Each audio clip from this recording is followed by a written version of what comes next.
नमस्कार दोस्तों, आज आपका भाई अर्जुन मिश्रा एक बार पुनः आपके बीच में आया है। आज की बात बहुत गंभीर है, समय बहुत गंभीर है, मुद्दा बहुत गंभीर है, इसलिए मजबूरी में मुझे आना पड़ा। स्वास्थ्य खराब होने की वजह से इस टाइम पे मैं वीडियो नहीं डाल पा रहा हूँ। इसके लिए आप सभी का क्षमा प्रार्थी हूँ और आपसे निवेदन करता हूँ कि हड़ताल और आने वाले समय को देखते हुए ये मुद्दा आज का बहुत गंभीर है, बहुत गंभीर मुद्दे पे आज बात हो रही है। इसलिए आप सबसे निवेदन करूंगा कि अगर वीडियो लंबी हो जाए तो बात को पूरी सुनिएगा, समझिएगा और बताइएगा कि बात सही है या गलत है। दोस्तों, भाई रितेश तिवारी के द्वारा हड़ताल का आगाज कर दिया गया है। आगामी 17/11 को सभी जिला जनपद के जो भी अध्यक्ष हैं उनको सबको बुलाया गया है मीटिंग के लिए। उनका सबका निर्णय होगा, इसके बाद हड़ताल की जाएगी। निर्णय अच्छा है, सबकी सहमति जरूरी है। दोस्तों, थोड़ा सा हम लोग बैक में चलते हैं और गौर करते हैं बात को कि अगर ये हड़ताल खंडवा से शुरू कर दी जाती, उस दिन से शुरू कर दी जाती, तो जो ये आदेश निकला है सरपंचों के सिग्नेचर के सीआर वाला, ये आदेश कभी जीवन पर्यंत नहीं निकलता। ये मैं डंके की चोट में कहता हूं। सरकार को हमारी नाकामी नजर आई, हमारे संगठन की कमजोरी नजर आई, जिसकी बदौलत सरकार ने उसका फायदा उठाते हुए हम लोगों को और ज्यादा दबाने की कोशिश किया। दोस्तों, सरकार के पदाधिकारी समझते थे कि इसमें गंभीर मुद्दा और एक गंभीर प्रकरण खड़ा हो सकता है, जिसकी बदौलत सीओ को अटैच किया गया, अंतोगत अभी निलंबित किया गया। लेकिन हम लोग उस चीज को नहीं समझे और हम लोग के ना समझने की बदौलत आज हम लोग के साथ इतना बड़ा घोर अन्याय हो रहा है कि अंत में ये नौबत आएगी कि सबसे अच्छा तो ये रहेगा कि आप और हम सब मिलके सरपंच की नौकरी बजा लें, सरपंच का तेल लगा लें, फिर जनपद सीओ, जनपद की नौकरी, जनपद का काम से मतलब क्या है? आप लोग सब लोग गौर करो। इससे अच्छा तो ये है कि सरपंच के पैर दबाओ भैया। जब सरपंच के गुड कह देने से हमको बहुत अच्छा मिलने वाला है, सरपंच बोल दिया कि आप बहुत अच्छे हो तो हम बहुत अच्छे हैं, तो फिर हम किसी की क्यों सुने? फिर किसी अधिकारी का दबाव क्यों, किसी काम का दबाव क्यों? फिर सरपंच जो बोले हम वो करें। अगर बोले कि हमारे घर की सब्जी ला दो, हम तुम्हारे में गुड़ लिखेंगे तो हम सब्जी लाएं। बोले हमारी भैंस चराओ तो हम भैंस चराएं। मतलब जब हमको सरपंच की बजाना है तो फिर हमको हमारा अधिकारी कौन है? कौन अधिकारी है? किसके डर की वजह से हम काम करेंगे? सरपंच बोल दिया कि तुम गंदे हो तो तुम मतलब कचड़े के भाव में हो, 12 साल की तुम्हारी नौकरी कचड़े में चली गई। दोस्तों, आज की मेरी बात मुझे पता है सबको बुरी लगेगी, लेकिन यह हकीकत है।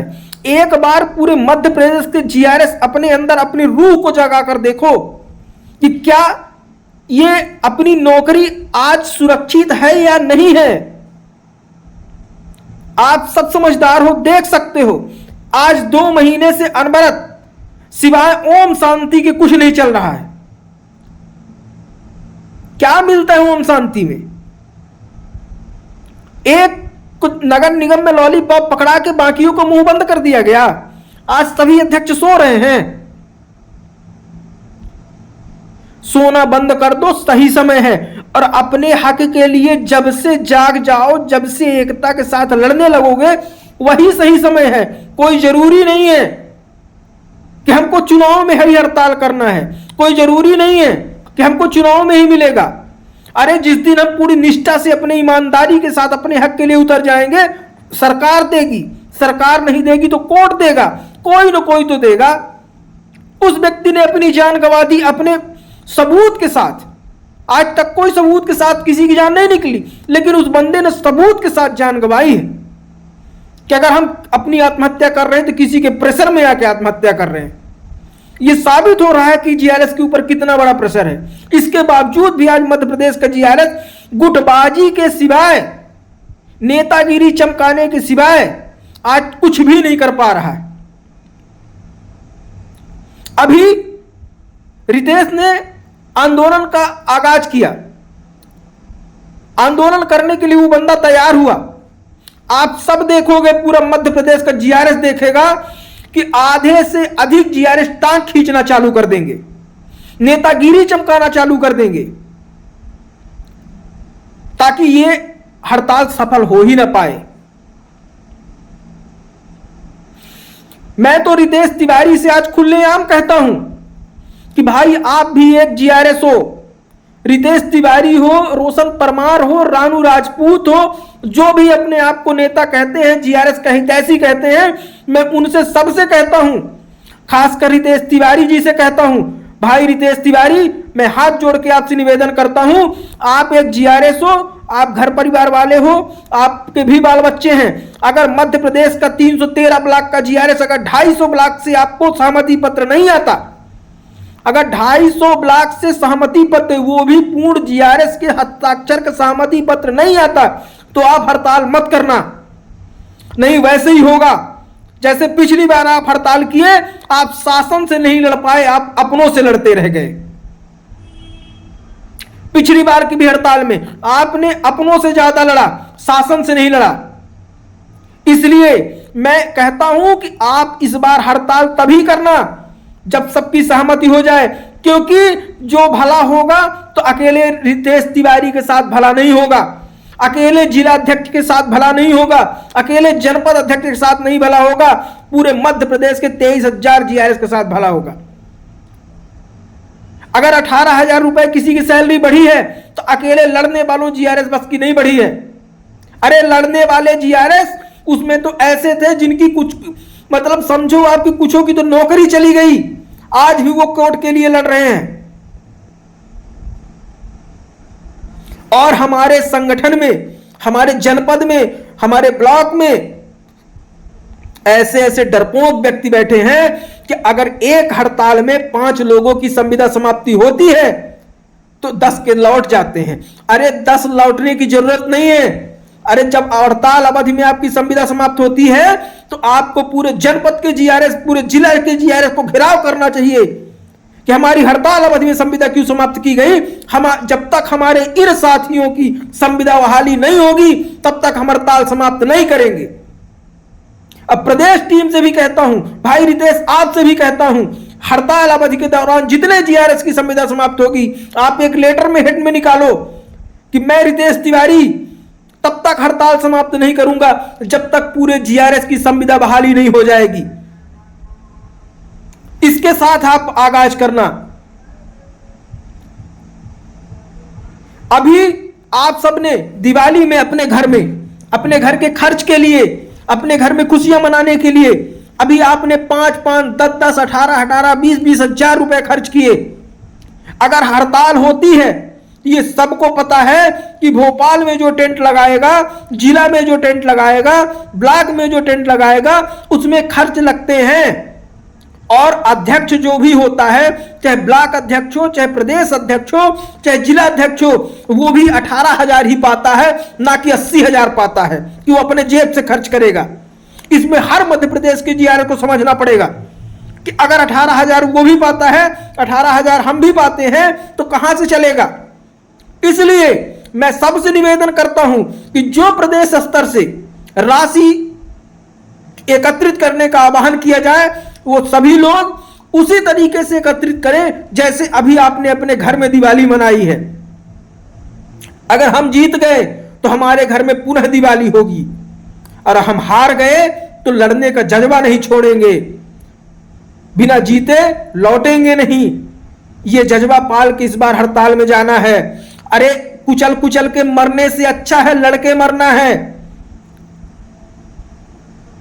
महिला जीआरएस, मध्य प्रदेश की जितनी महिला जीआरएस हैं, आप शॉपिंग करने के लिए डेली मार्केट जाती हैं, तो क्या अपने पंडाल में बैठने में आपको समस्या होती है? क्या अपने हक के लिए आपको लड़ने की समस्या होती है? इतिहास गवाह है कि जिस आंदोलन में महिलाओं ने नेतृत्व किया है वो आंदोलन कभी विफल नहीं हुआ है, उसमें सफलता होती है। अगर महिला कहते हैं ना कि महिला चाहे तो चंडी है, काली है, दुर्गा है, तो वो अपने घर परिवार, बाल बच्चे, माँ बाप सबके लिए आपको दुर्गा, काली, चंडी बनना पड़ेगा। जब तक आप नहीं बनोगे तब तक सफलता हासिल नहीं होगी। इसलिए मैं मध्य प्रदेश के समस्त जीआरएस भाइयों से कहता हूं कि इस बार के आंदोलन में आप सब एक हो जाओ। घुट घुट के मरने से अच्छा है किसान की मौत मिले। फौज वाले जो रहते हैं सिपाही, वो कहते हैं कि अगर हम मरेंगे तो शहीद कहलाएंगे। अरे जिस दिन हम लोग की नौकरी जाएगी तो सबकी जाएगी। कम से कम इतिहास गवाह होगा कि अपने हक के लिए मांग रहे थे, 12 साल से धूम घोटे हैं इस नौकरी में, अपने हक के लिए मांगे तो ये सरकार हमको निकाल दी, हमारे साथ दुर्व्यवहार की, जो भी की। अरे ऐसे आदेश तो नहीं निकलेंगे। किसी के साथ मारपीट हो रही है, किसी महिला जीआरएस का छेड़छाड़ हो रही है, मतलब कोई अस्तित्व नहीं है यार। अरे अपना अस्तित्व तो बनाओगे तब तो समझ में आएगा कि जीआरएस भी क्या होता है। 18,000 की सैलरी लेके सब सो गए, लग रहा कि पहाड़ हो गया। आज तक का इतिहास गवाह है कि जब तक आप मांगे नहीं हो तब तक मिला नहीं है। कोई सरकार अपने से आपसे आपको पूछी तक नहीं। अभी सबका टीए बढ़ा, डीए बढ़ा, दिवाली बोनस मिला, लेकिन जीआरएस को बाबा जी का ठुल्लू मिला।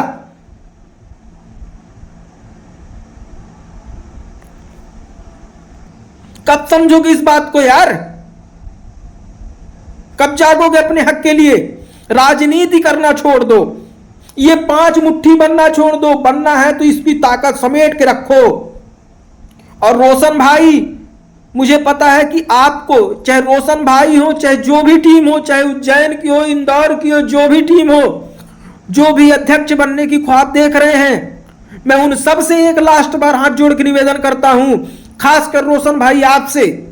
अरे आप पुराने अध्यक्ष हो, आप बड़े भाई की भूमिका अदा करो। आप अगर बड़े भाई की भूमिका अदा करोगे, पूरे तन मन से सहयोग करोगे, तो आपकी वैल्यू अध्यक्ष जो रितेश तिवारी हड़ताल कर रहे हैं उनसे ज्यादा हो जाएगी। कम से कम पूरा मध्य प्रदेश का जीआरएस ये तो कहेगा कि बड़ा भाई होने के नाते आंदोलन में सहयोग किया है, बड़ा भाई होने के नाते मार्गदर्शन किया है, बड़ा भाई होने के नाते जीआरएस के कंधे से कंधा मिलाकर चला है। आपको क्या लगता है रितेश का नाम नहीं चलेगा वहां पे? रितेश एक कर्ता धर्ता कहलाएगा तो रोशन उस कर्ता धर्ता का मुखिया कहलाएगा। आप सहयोग तो करो, आप साथ तो आओ।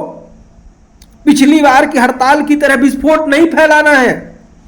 और हमारी ताकत तभी नजर आएगी जब हम सब एक हो जाएंगे। किसी का नाम नहीं चलने वाला है। अगर बैनर लगेगा तो जीआरएस का नाम चलेगा, न्यूज लगेगी तो जीआरएस के नाम से लगेगी,